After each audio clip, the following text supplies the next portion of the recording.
9 अगस्त 2024 Brazil की एक local airline वोपास लिनहास की फ़्लाइट 2283 को मुख्तलिफ वीडियोज़ में आसमान से भयानक अंदाज में गिरते हुए देखा गया। ATR 72-500 नामी ये जहाज़ एक ब्राज़ीलियन पैसेंजर्स एयरक्राफ्ट था जो कैस्कवल से साओ पाउलो की जानिब जा रहा था, लेकिन लैंडिंग से सिर्फ चंद मिनट पहले ही ये हादसे का शिकार हो गया, जिसमें 57 पैसेंजर्स और 4 क्रू मेंबर्स की जान चली गई। ये न सिर्फ 2011 के बाद ब्राज़ील का पहला खतरनाक क्रैश था, बल्कि ब्राज़ील की एविएशन हिस्ट्री में भी इसको घातक माना जा रहा है। वीडियो में देखा जा सकता है कि जहाज़ फ्री फॉल करता हुआ किसी कटी हुई पतंग की तरह आसमान से गिर रहा है। वीडियो रिलीज होने के बाद एविएशन इंडस्ट्री से ताल्लुक़ रखने वालों के बीच खौफ की एक लहर दौड़ चुकी है, क्योंकि चाहे कोई भी एयरक्राफ्ट हो, वो कभी भी फ्री फॉल करता हुआ नीचे नहीं आ सकता। हमेशा जहाज़ ग्लाइड करके नीचे आता है, तो फिर आखिर वजह क्या बनी? इस बारे में तो अथॉरिटीज़ की जानिब से इन्वेस्टिगेशन लॉन्च कर दी गई है, लेकिन क्रैश से चंद मिनट पहले ऐसा क्या हुआ जो शायद इस हादसे की वजह हो सकती है। 145 फाउंडेशन की वीडियोस में एक बार फिर से खुशामदीद। नाजरीन, वोपास लिनहास ब्राज़ील की एक लोकल एयरलाइन है जो ज़्यादातर डोमेस्टिक डेस्टिनेशंस को कवर करती है। इनके पास 8 ATR 72-500 एयरक्राफ्ट्स हैं, जिनमें से एक 9 अगस्त को क्रैश हो गया। ATR 72 में 2 टर्बोप्रॉप इंजन्स पाए जाते हैं और इसके नाम में नंबर 72 इसकी सीटिंग कैपेसिटी को जाहिर करता है। इसको फ्रांस और इटली में एयरक्राफ्ट मैन्युफैक्चरर ATR की जानिब से बनाया गया, जबकि इस कंपनी में एयरबस का भी 50% शेयर है, जो अपनी टेक्नोलॉजी को ATR के साथ शेयर करता है। फ़्लाइट 2283 का ATR 72 14 साल पुराना था, जिसको 2022 में वोपास लिनहास ने इंडोनेशिया की पैलिटा एयर सर्विस से खरीदा था।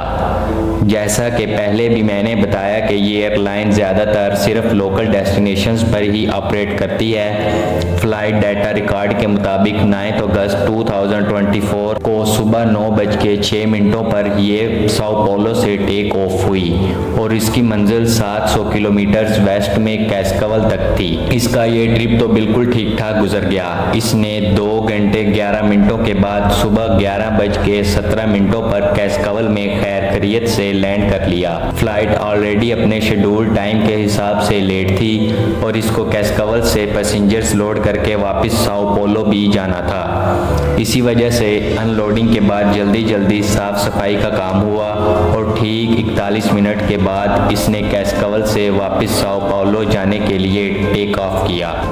जहाज़ में टोटल 57 पैसेंजर्स और पायलट समेत 4 क्रू मेंबर्स मौजूद थे। 61 साला Humberto D compass flight captain थे। 35 साला डैनिलो संटोस फर्स्ट ऑफिसर और 2 फीमेल कैबिन क्रू भी मौजूद थीं। टेक ऑफ से लेकर क्रैश तक क्या कुछ हुआ, रडार की स्क्रीन पर क्या कुछ दिखता रहा, ये सब कुछ आप भी देख सकते हैं।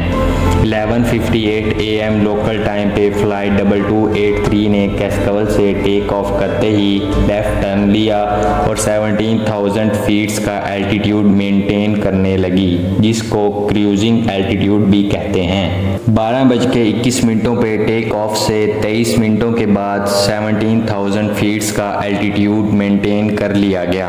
कैस्कवल से साओ पाउलो अगर सीधा जाया जाए तो बीच में काफ़ी बड़ा पहाड़ी सिलसिला आता है, जिसको अवॉइड करने के लिए तमाम जहाज़ या तो ईस्ट में पैसिफिक ओशन के ऊपर से जाते हैं या फिर वेस्ट में प्लेन लैंड के ऊपर से होकर गुजरते हैं। फ्लाइट 2283 ने भी इस माउंटेन रेंज को बाईपास करने के लिए हल्का सा लेफ्ट टर्न लिया और फिर सीधा साओ पाउलो की तरफ जाने लगी।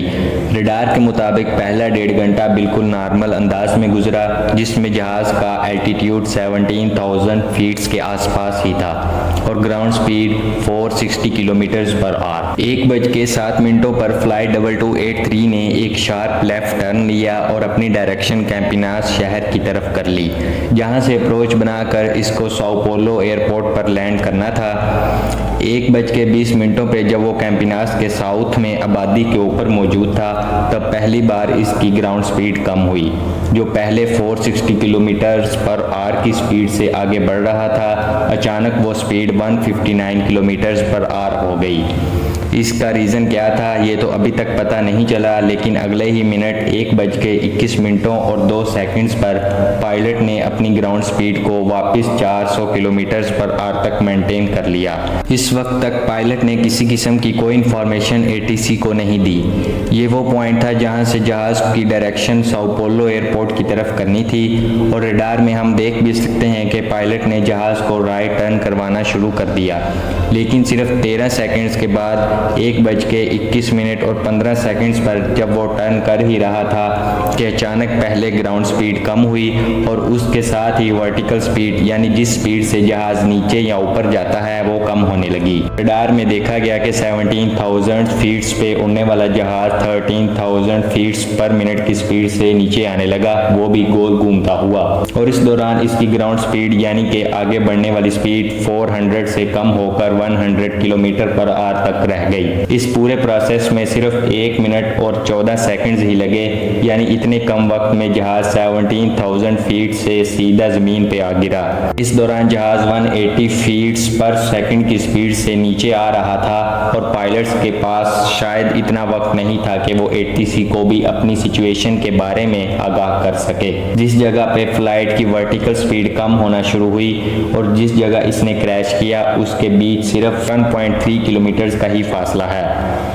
इस अचानक गिरने के पीछे की असल वजह क्या थी ये तो इन्वेस्टिगेशन के बाद मालूम पड़ेगा, लेकिन अभी तक जो मालूमात मौजूद हैं उसके हिसाब से जिस एरिया में क्रैश हुआ वहां 12,000 से 21,000 फीट्स के एल्टीट्यूड पर पहले से बर्फ़ जमने की इंफॉर्मेशन तमाम पायलट्स को दी गई थी, जिसको सेगमेंट एडवाइजरी यानी सिग्निफिकेंट मेट्रोलॉजिकल इंफॉर्मेशन भी कहा जाता है। अगर जहाज के विंग्स पर बर्फ़ जमना शुरू हो जाए तो ये काफ़ी खतरे की बात होती है, क्योंकि बर्फ़ की वजह से जहाज की एरोडायनामिक्स बदल जाती है और हवा जो इसको लिफ्ट देती है वो लिफ्ट अब कम हो जाती है। बर्फ़ जमने की वजह से दूसरा मसला ये भी होता है कि विंग्स, रडर्स, एलेरॉन्स और एलिवेटर्स जो कि एयरक्राफ्ट के मूविंग पार्ट्स होते हैं इनके बीच बर्फ़ फंस जाती है और वो हिल नहीं सकते, यानी पायलट के इनपुट देने के बावजूद जहाज राइट या लेफ्ट नहीं हो पाएगा। इस चीज़ से बचने के लिए अक्सर मॉडर्न एयरक्राफ्ट्स में तो ऑटोमेटिक हीटिंग सिस्टम होता है जो अहम हिस्सों पर बर्फ जमने ही नहीं देता।